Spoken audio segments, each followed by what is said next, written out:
Okay, we're holding over here in Tehillim, in Ayin Ches, which is number 78.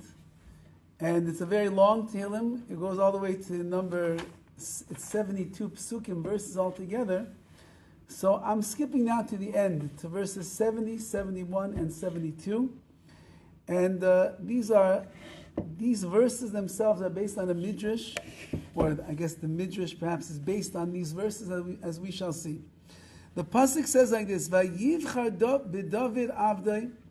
Hashem chose Dovid his servant. V'yikachehu, and he took him mimichlais tzayin, from the sheepfolds, from the shepherding of the sheep, which is, and we'll see in the midrash, which is a pretty fascinating thing. Someone is going to become the king over all of Klal Yisrael. You would think that you would go and take him from the most prestigious job in the entire world, from probably the royal palace. He's got generations of monarchy behind him. Maybe he went to a special king's school where he learned how to be the greatest king in the world. But when HaKadosh Baruch Hu chose David HaMelech to be the king of Klal Yisrael, and really it's not just he's choosing David, that means the offspring, the Zerah David, the offspring of David HaMelech, they are to follow in suit to be the king of the Jewish people. He took him from the pastures, from where he was grazing and herding the sheep. Miachar alois hevio lirois b'Yaakov amai. From following the animals' needful care did he bring him, meaning that HaKadosh Baruch Hu saw that David HaMelech was taking care of the animals in a very exemplary way. So he took him lirois b'Yaakov amai, then to shepherd his nation Yaakov. Ubi Yisrael Nachalasai, and then Yisrael, remember Yaakov and Yisrael are the same person.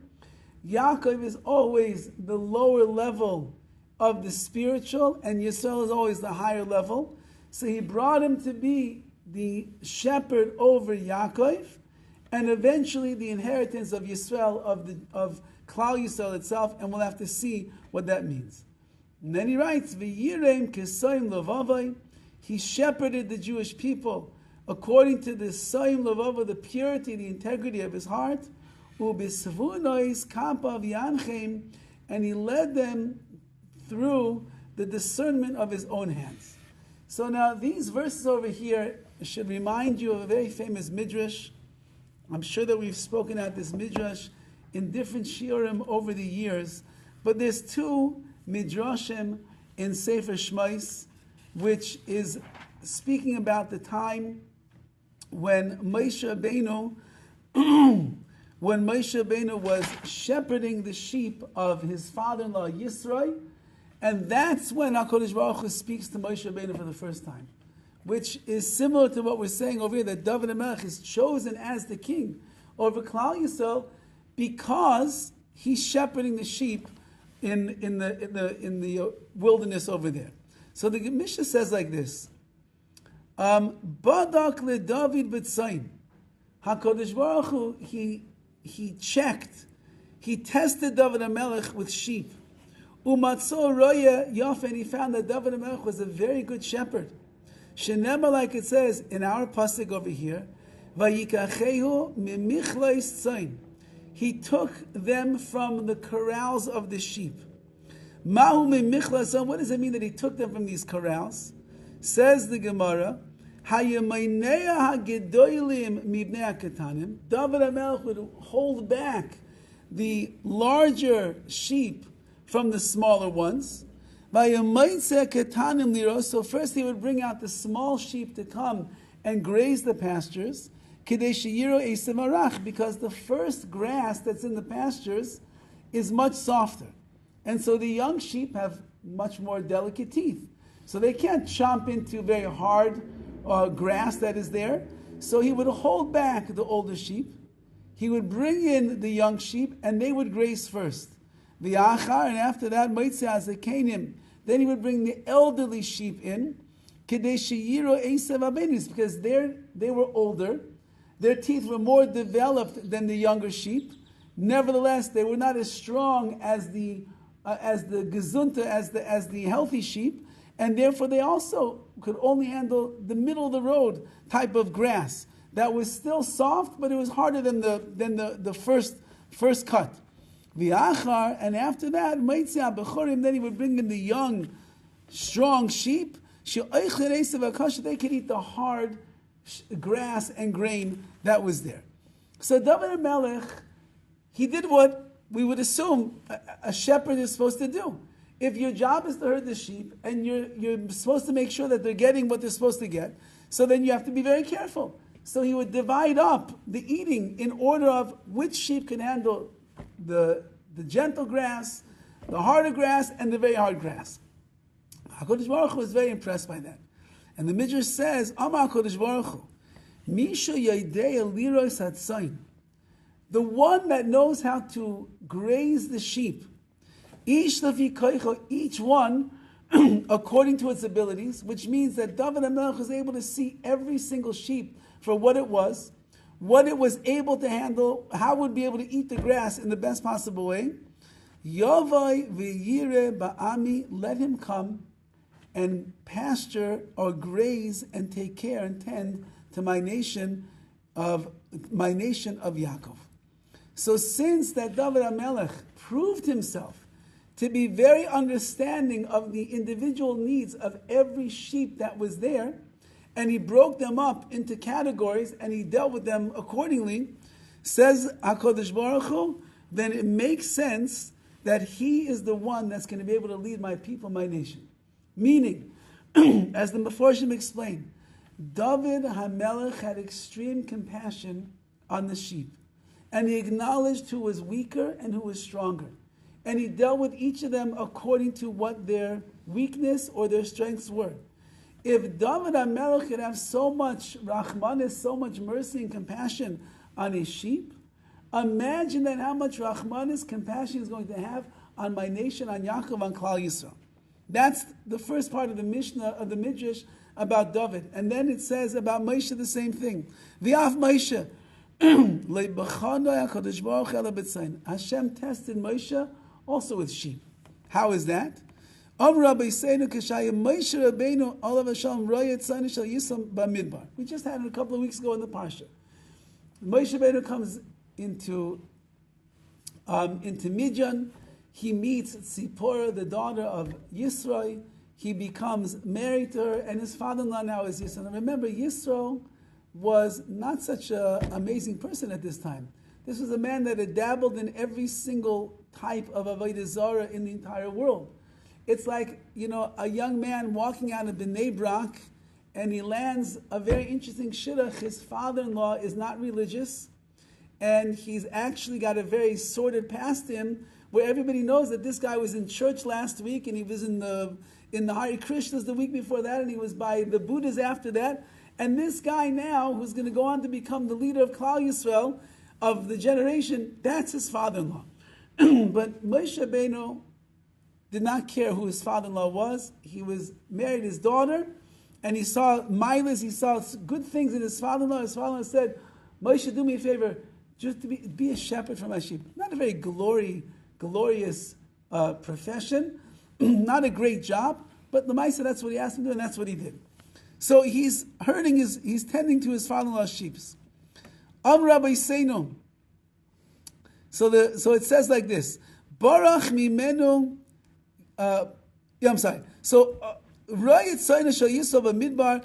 Barach mimenu gedi v'ras achrav ad shegi l'chasayach. So as he's herding the sheep in the midbar in the wilderness, one of the little sheep breaks away from the pack, and he runs to a thicket somewhere there in the wilderness. Once he reaches this thicket, he looks, the little sheep sees, whoa, there's a pool of water. And what did he do? Says the Midrash, and the Gedi, this little goat, this little sheep, he ends up coming and drinking from the water. So Moshe is running after the sheep. Why is the sheep running away? Moshe got to the sheep and he said, I didn't realize you're running because you're thirsty. Nebuch, you poor little sheep. Ayefata, you must be exhausted right now from running. So what did Moshe Rabbeinu do? Here, kivay al ksefay. Moshe, the great Moshe Rabbeinu, he lifts him up on his shoulders, vaya mahalach, and he walks him back to the flock.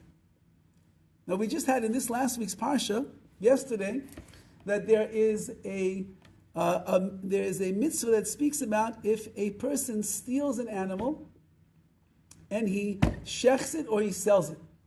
And the halacha over there is, if you stole an ox and you stole it and then you sold it or you shechted it, so you have to pay 5 times the amount of that ox. If you stole a sheep and you shechted it or you sold it, you have to pay 4 times the amount of that sheep. And the question is obvious, how come with an ox you pay 5 times the amount, and with a sheep you only pay 4 times the amount? So Rashi brings down from the Gemara, it explains to us in the name of Yochanan ben Zakkai, that, listen, what's going on over here? You have a thief, and he goes into the corral, and he steals an ox. And the ox walks out on his 4 legs, and he takes it, and he sells it, or he shechs it, and therefore you have to pay 5 times. But by a sheep, he says the normal way that a thief ends up taking the sheep is, he probably has to carry it on his shoulders. And when he carries that sheep on his shoulder, he's walking out of the corral, he's a ganav, he's a thief, he takes it on his shoulders, he's walking out, says the Torah, he went through embarrassment. Could you imagine how embarrassing it is to walk around the streets with a sheep on your shoulders? Says the Torah, as a result of the embarrassment that he went through by carrying the sheep on his shoulders, that's already part of his kapara, part of his atonement, and therefore instead of having to pay 5 times the amount, we'll say that the embarrassment of carrying the sheep, that was already worth 1, and now he only has to pay 4 times the amount. So this week I saw a question that I don't know why never bothered me in all the years I learned this parsha and the Gemara over there, but the Bali Musa, they asked the following question: is the Torah really worried about the embarrassment of a thief? He's stealing. He walks into somebody's corral. He takes their ox, he takes their sheep. Is he worried about his own reputation? Is he worried about his own honor and his own? No, not at all. So why is the Torah saying, well, this poor ganav, he had to carry the sheep on his shoulders. He was so shamed in front of other people. You know what? He only has to pay 4 instead of 5. Why is the Torah worrying so much about the honor and the embarrassment and the shame of this ganav? He's a ganav, he's a thief. He doesn't care about himself. And the Horowitz answers, the reason is because HaKadosh Baruch Hu is machshiv, which means HaKadosh Baruch Hu, he gives value to a Jew even more than the Jew gives value to himself. Yeah, he's a ganav, he's a thief. Yes, he's running around with other people's property, and he sells it, and he shechs it, and he gets rid of it, and he plans never to give it back. It's true. But he's a yid, he's a tzelem Elokim. He was walking around with a sheep on his shoulders in the streets with other people singing. What an embarrassment, what a shame. And because he had to go through that amount of embarrassment, therefore, we take away 1 of the payments that he has to give, only 4 over 5. The Midrash over here is saying an amazing thing. Moshe Rabbeinu, the great Moshe Rabbeinu, he's chasing after a little goat. And he sees the goat over there lapping up the water. He says, "Oy, Gewalt, I didn't realize you're so thirsty. And now that you ran away so far, you must be so tired." He says, "My dear little sheep, let me put you on my shoulders and I'll carry you back to the flock." And Moshe Rabbeinu embarrassed himself. He puts the sheep on his shoulders and he carries them back to the rest of the herd. And HaKadosh Baruch Hu says, "Wow, you're willing to take care of the sheep like that? You're willing to run after them. You're willing to make sure they have what they need. You're willing to carry them on your shoulders if you need to?" Says the Midrash, Omar HaKadosh Baruch Hu, says Hashem, Yesh lecha rachamim lina g'tzayno shel basar v'dam. This is how far your compassion goes to take care of the sheep of flesh and blood. Kach chayecha ato sirit tzayno Yisrael. So too, I swear, says HaKadosh Baruch Hu, you are going to be the one that will tend to my sheep, which is none less than Klal Yisrael, the Jewish people. Heavy, that's what it says. U'Moshe Yerayah, that's why it says in the Torah over there, Moshe was the Rai, he was the shepherd, and therefore he was treated in kind as becoming the shepherd of all of Klal Yisrael. Now, the Midrash goes on further, and the Midrash says, Davar Acha, we'll give you another explanation of this. Moshe was a Rai, he was a shepherd. Like it says, Kol Imras Eleka Srufa. All Imras, which we'll see what that means, of Hashem is refined. Hashem will not give greatness to a person until he is tested in something that is small. And once that he passed that test, then Hashem will elevate him and promote him to a level of greatness. And here are your two examples, says the Gemara over here. And that is the following. And it means there were two great people of the world. Shebedakon Hakadosh Baruch Hu b'davar katan. Hashem tested them with a small thing. V'nimsu neman. We found that they were very faithful. V'helam legedul. Then he raised them to greatness. Badak le Dovid batzai. He tested David HaMelech with the sheep. And David HaMelech only took them out into the wilderness to keep them away from stealing from other people's fields. David HaMelech realized they had all these sheep. If you keep the sheep too close to other people's fields, they're going to go in there and they're going to start gobbling up and eating up all the other people's pastures. He didn't want to do that. So David HaMelech took them far away into the wilderness where they would only eat that which was hefker, that which was ownerless. Says the Torah, so Amalah HaKadosh Baruch Hu, Nimsa Tanema B'tzayin, you're so careful with the sheep to make sure they don't steal from another person's pasture. Boy, Ure'ei Tzaini, you're going to come along and tend to my sheep, Klal Yisrael. Shenemar, like it says, Me'achar Alei Sebiyu, like it says in our pasuk in this Tehillim over here, from behind the nursing ewes, he brought him to tend to Yaakov, meaning from the fact that you took care of the sheep, you now are going to be the one that takes care of Klal Yisrael, and eventually Yisrael. Yes? So we have throughout Chumash so many examples of Moshe Rabbeinu taking care of the Jewish people. But do we learn that from Dovid HaMelech? I can't really think of, obviously I'm not very well versed in Dovid HaMelech, but mostly we hear about all his suffering. We don't really hear so much about. Well, he was the king. I know. And he was taking. No, you have to read Tanakh. Yeah. You have to read all of the Navi that deals with David HaMelech, and you'll see over there, meaning you're familiar with Moshe because we read about Moshe every single year. Mm-hmm. But you're not familiar with David HaMelech and his life because you don't probably learn Tanakh on a regular basis, and therefore you're not familiar with all of that it says over there in the Navi about David HaMelech. But certainly David HaMelech was a very caring soul who was out there to protect Klal Yisrael and take care of Klal Yisrael, and he was there for them. And Chazal explained to the great lengths that David HaMelech would lower himself. He was the king, but he would do some of the most menial things for the Jewish people because he was there to take care of the nation. And that's why he was. Yes, yes. So you have to take a look over there and see the life of David HaMelech, and he goes through more of Tanakh over there, and you'll see all of the amazing things that he did. Now, that's David HaMelech. You need to take care of the sheep in the midbar. And again, the same thing. He took them far out that they shouldn't graze in other people's pastures, that they shouldn't steal. So he took him to take care of Klal Yisrael. Like it says over there in the pasuk, you led your nation like sheep by the hand of Moshe and Aaron. So again, the amazing thing about the leaders of Klal Yisrael, they don't come from glorious places. They don't have to come from the greatest yichus in the entire world. They don't have to have the most prestigious job before they became the king. Hashem's not looking for that.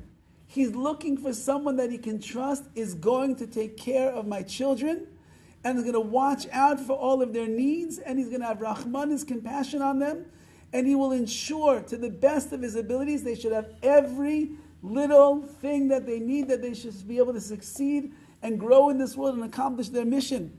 And therefore, Dovid HaMelech, which is the pasuk is talking about over here, Hashem plucked him out of the sheepfolds, out of the corrals. He saw that Dovid HaMelech was this kind of a person who was able to put all of his focus and energy on the sheep, giving them everything they needed, kept them away from Gezel, from stealing, and he said, that is the kind of a leader that I need for Klal Yisrael. And he was chosen over all of his illustrious brothers. He was the one that was chosen to be the king as a result of this. Now, the Rav Hirsch writes over here a very beautiful idea, because it's based on the pasuk. First it speaks about Yaakov, and then it speaks about Yisrael. So why is the pasuk telling us Yaakov and Yisrael? Remember we said Yaakov is the name that Yaakov was given, but when he was given the name Yisrael, it's like a higher level of the spiritual existence of Yaakov. He becomes Yisrael. So Rav Hirsch writes over here the following idea. And he says that, first, let's understand what a shepherd is. And he says that a royat sain, a faithful shepherd, he walks behind his flock in order to supervise and hurry to the aid of any of its charges. He's always watching. He's not in the front. He's not leading them. They are walking in front of him, and he's watching to see, what do they need? How can I help them? How can I protect them? And the same thing was with Moshe, that the duties incumbent upon Dovid as the shepherd of a flock of sheep, entrusted to him by their owner, prepared him well for his calling as the keeper of an entire nation. If you know how to take care of sheep, and you can watch over them, and you can detect every little thing that they need, and you're always there serving them, so then you are prepared now to become the leader of Klal Yisrael. And therefore, he was called upon to tend to Yaakov, Amo, Hashem's nation, and Yisrael, God's inheritance. So what is the difference between being Hashem's nation and Hashem's inheritance? So he says like this, that David was not to regard himself as their master. He's not the master over Klal Yisrael, but rather to look at them as belonging, as the property belonging to Hashem that was entrusted to him. And to deem himself responsible to the owner, HaKadosh Baruch Hu, in terms of the proper care and supervision of the flock in accordance with the goals set by their master. So says Rav Hirsch, Dovid HaMelech understood clearly over here that these sheep, it's not my nation. It's HaKadosh Baruch Hu's nation. These people don't belong to me. They belong to Hashem. And HaKadosh Baruch is entrusting me to take care of His nation, His people, His flock, and I am responsible to make sure that I take care of them on His terms. They're not mine. They're HaKadosh Baruch Hu's. And my mission is to make sure that they are doing the things that are going to find favor in the eyes of Hashem. And he was faced with a dual task, as he writes. First, he has to help Yaakov, who at this time was physically weak, to attain victorious independence as the people of Hashem. So the Jewish people were in a weakened state. They had fought against different nations that were here, that we spoke about in this particular Tehillim, and they needed to win a victory. They needed a war victory over here. They needed a victory that they would have in the terms of their war, in the terms of their fighting and the like. So that was his first task. His first task was, you're the king. Your job is to have an army. Your job is to make sure you go out there and you have some kind of a victory over here for the Jewish people over the nations that are coming up against them. But that's not where it stops. That's only the beginning of the victory of Klal Yisrael. And then he says, and that's why it's Yaakov Amoy, Ubi Yisrael Nachlose, but Yisrael, a higher level, his Nachla is inheritance.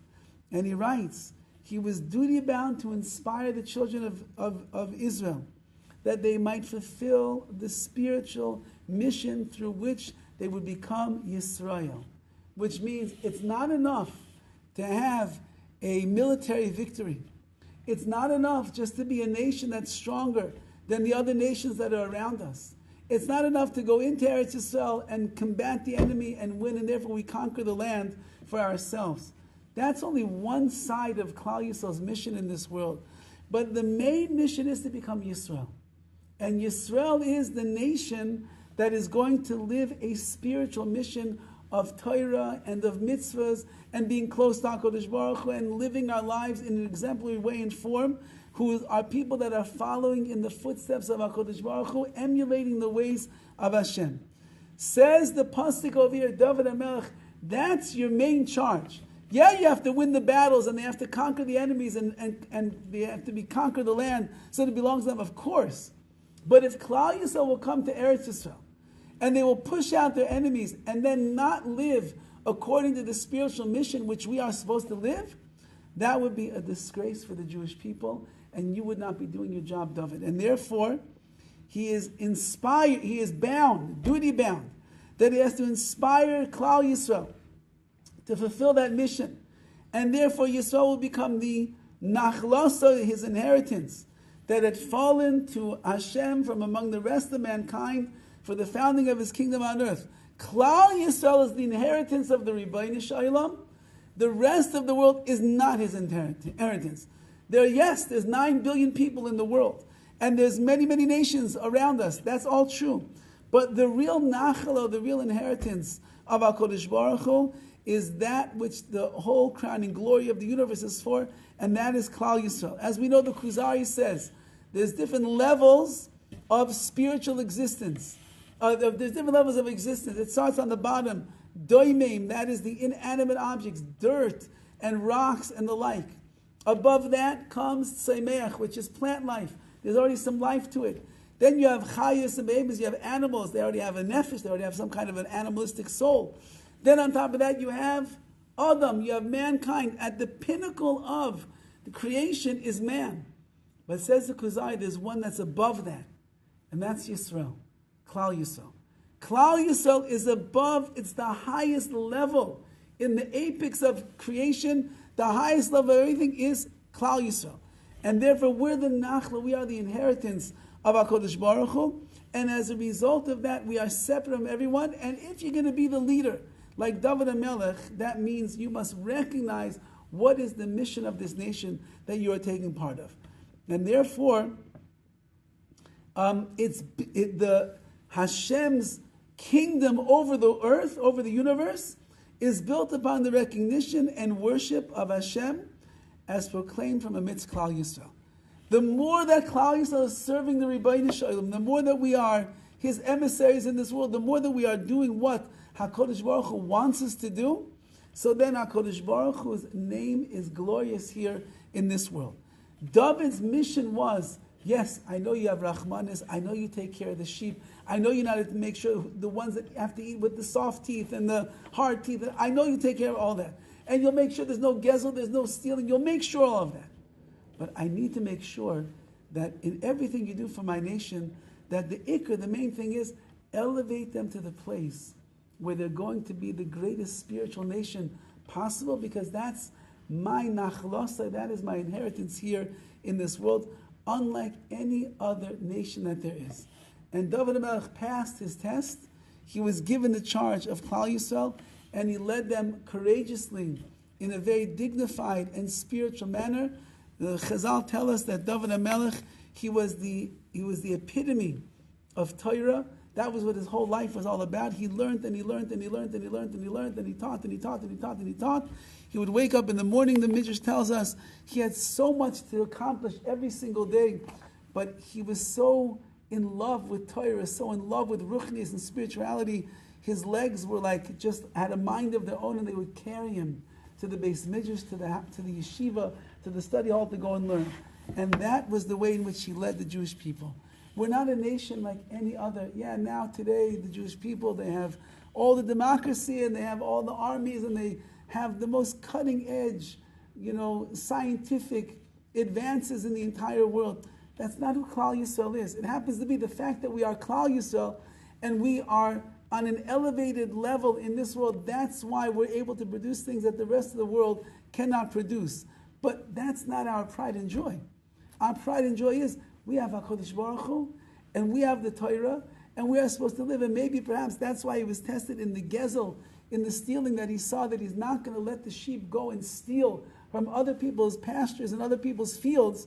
David HaMelech was telling HaKadosh Baruch Hu, if I'll be in charge of Klal Yisrael, the Yidden are not going to steal from the fields of other nations. They're not going to steal from the ideologies, from the religions, from the culture, from all of that, and the spirituality of others. We're going to keep them in the place, in the midbar, in the wilderness, where we are safe and clear and free from everybody else having an influence on us, and we're going to live our lives in the proper way. And therefore, David HaMelech is entrusted with the crown and with the nation of Klal Yisrael to make sure that we're living in the right way. When I was just in Baltimore, so a friend that I was staying by, he had been to a bris of twin boys that morning. And he said it was really amazing. He'd never been to a bris of twin boys. I maybe was once in my life to a bris of twin boys. As a matter of fact, the bris that I was at was the chassan that was getting married. He was one of the twins. And I didn't remember all the details of how it works, but the way that it works is, it's like two separate brisin. It's not like, it's like 2 for 1, and the two boys are brought out at the same time, and 2 sandeks are there, and they do no, it doesn't work like that.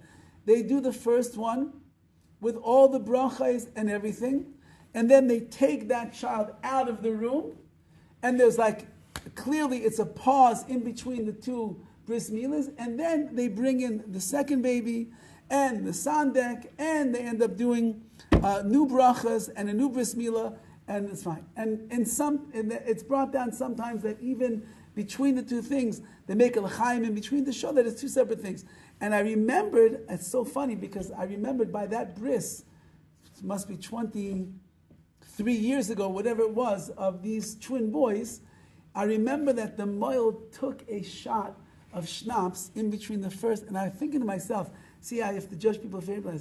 How could the moil be drinking schnapps at a bris when he's about to do a bris? And I remember thinking, so strange.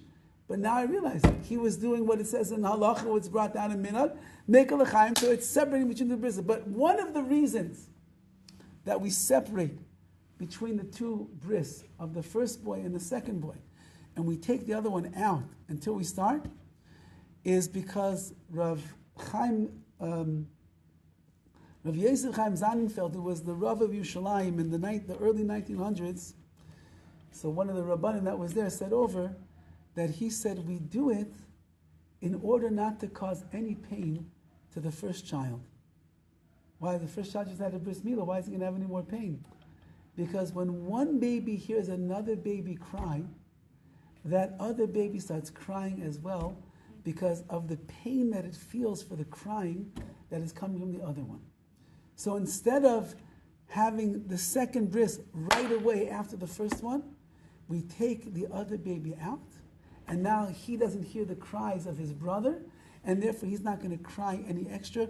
We're not going to cause him any extra pain.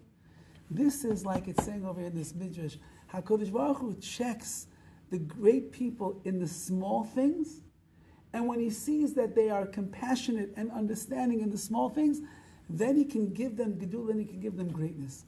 Moshe Rabbeinu, David HaMelech, they were tested in the small little areas of their shepherding, and as a result of doing it in such an exemplary way, Hashem says, you deserve to be the king, you deserve to be the leader, you're the one that's going to take care of Klal Yisrael and Eretz Yisrael, you're the one that will take care of them in Mitzrayim and in the Midbar, all because you've shown me your greatness in even the small, tiny things. Now, Rav Gamliel Rabinovich writes over here, he writes the following idea.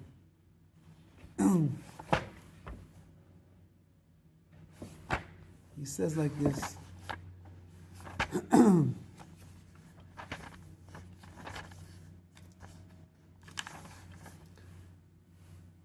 And he says, if you look in the Mitzudas Dovid, the Mitzudas Dovid writes, Vayivcha b'Dovid avdai, v'yikachehu mimichlei soin. Hashem chose David HaMelech, his servant, and he took him from the corrals of the sheep. HaKadosh Baruch Hu bachar b'Dovid avdai, limloich al Yisrael. Hashem, he chose David HaMelech to be the king over Klal Yisrael, or he tested him, and he took him from the corrals of the animals, nimsa sham, that were found there. So he like plucked them right out of the corral itself to make him into the king. So he says, what are these words that he's adding over that he literally plucked them out of the corral? The Efsha, it's possible. What's the reason it mentions this? To hint to us, Ki Dovid HaMelech Alav Shalom Af B'Yosef Barum HaMayla, even though that he was such a great person, Barum HaMayla Kemelech, he was like a king. Al Kol Yisrael, on all of Klal Yisrael, he's Naeg B'Shiflus Ruach V'Zoches Yomav Kareyetzan. Meaning that even though that David HaMelech was made the king over Klal Yisrael, and he must have been a very lofty person because he was able to be chosen as the king over all of the brothers that were there. Nevertheless, it mentions it in Tehillim as a reminder to David HaMelech that what? That he was hisnaig b'shiflus ruach v'zaches yomav kiroyitz, and he should remember his days as a shepherd. Ukeshem shiroyitzani avodah pshuta adama, just like being a shepherd is a very basically simple job. She'ein ladam gaivim, and nobody feels about gaiva. Nobody feels very haughty. What do you do? I'm a shepherd. Yeah, nobody's flaunting the fact that they are a shepherd. Kach Dovid HaMelech lo yizgal, even when David HaMelech was the king, in charge of the nation, with all the power and all the glory and all the money and all the battles and all the wars and everything had going, he never loved his guy. He never became haughty. He was always humble in his eyes, like a shepherd. I told over this story years ago. We had the pleasure of having once for a Shabbos Yonatan Razel. Yonatan Razel is a famous singer in Eretz Yisrael. He's American Israeli, and he was coming to LA for a certain show, and it worked out. Bashkach, he ended up coming. He came to us for a whole Shabbos, and he told over an amazing story. He was climbing the ranks of the music world, and he's a genius musician. If you ever listen to his music and you hear his playing on the piano and the compositions, it's not just regular 2 chords here and 2 chords there. It's very complex compositions that he has. One of his strengths is that he was a conductor, and he was a masterful conductor. And he was growing in the ranks of conductors, and he was getting quite some acclaim. Now he's a frum guy, and he was a religious person living in Eretz Yisrael, and maybe it was the New York Philharmonic, I forget which one it was, caught wind of his expertise and his skills, and they wanted him to come to America and become the conductor of the New York Philharmonic Orchestra. This is, if you're in the world of being a conductor, this is like the grand slam, this is the home run, this is the biggest honor that you could possibly receive. Now, what was he going to have to do? He was going to have to leave Eretz Yisrael, and how it was going to work with his family and kids. They're going to come to America, they're going to have to live, I believe, in Manhattan. That's where it was going to work out that he'd have to be. And he's going to basically have to dedicate his life to the New York Philharmonic Orchestra.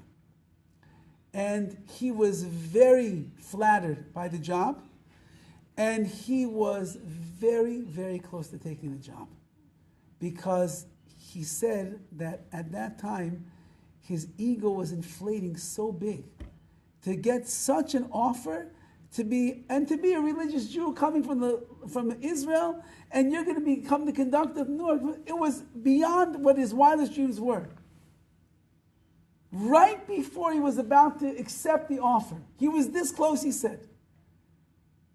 He had a moment of, I guess we'll call hisbodedus, where he was introspective with himself. And he said to himself, you Baal Gaiva, you haughty individual, you're willing to trade in Eretz Yisrael. You're willing to trade in your family living in Eretz Yisrael and the beautiful chinuch, the beautiful education you're giving your children. You're going to take your wife and your kids to a foreign country, America, so that you could become more acclaimed in the world of being a conductor because you are the conductor of the New York Philharmonic? Are you really willing to give up all of that just so that you could become famous and rich and lead the most prestigious orchestra in all of America? Are you really willing to do all of that? And he said that he was so shocked that he had gotten to that point where his arrogance and his ego got in the way. He immediately called them and he told them, I did thank you for the offer, I'm flattered, but I declined the job. And then he left his job, which he was in right now as a conductor somewhere in Israel in music, and he went to become a shepherd. He left it behind and he became a shepherd out in the fields. And he said because he realized there is nothing more humbling to a person that is struggling with their arrogance than spending your day in the fields, in the pastures, in the wilderness, taking care of sheep. And so I don't remember, it was a 6 months or a year that he ended up spending as a shepherd in the wilderness of Israel, tending to the sheep in order to break down his arrogance, his gaiva, his conceit, his ego and his haughtiness. And then he came back as a very humble musician whose music is very soulful and heartfelt and real and beautiful.